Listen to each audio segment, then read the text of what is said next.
Bharuch LCB પોલીસની team અંકલેશ્વરના ઉટિયાદરા ગામ વિસ્તારમાં પેટ્રોલિંગમાં હતી, જે દરમિયાન કોસંબાનું જિગ્નેશ કૌશિક પટેલ ઉટિયાદરા ગામની શીલા લેક સોસાયટીમાં મકાન નંબર 3માં ભાડે રહે છે અને તેણે ભાડાના મકાનમાં વિદેશી દારૂનો જથ્થો લાવી સંતાડી રાખ્યો છે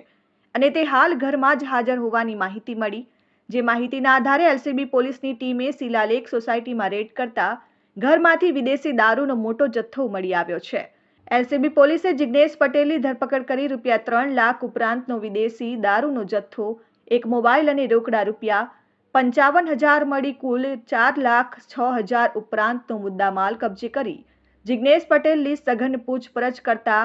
આ વિદેશી દારૂનો જથ્થો દમણનો રાકેશ નામનો ઈસમ આપી ગયો હતો અને હાંસોટ તાલુકાના પર્વત ગામના સૌરભ, જંબુસરનો પ્રેમ, ભરૂચના જનોરનો શશી, અંકલેશ્વરના માટીએડનો ચિંતન વસાવા, હાંસોટનો રજાક અને કોસંબાનો ગફૂર તેમજ જંબુસરનો કિરણ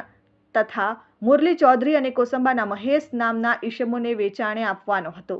પોલીસે આ 10 ઈસમોને વોન્ટેડ જાહેર કરી તેઓ વિરુદ્ધ પાનોલી પોલીસ મથકમાં ફરિયાદ નોંધાવી હતી। પોલીસે ગુનો નોંધી વોન્ટેડ 10 ઈસમોને ઝડપી પાડવાના ચક્રો ગતિમાન કર્યા છે। Dharmesh Patel, RN news, Ankleshwar.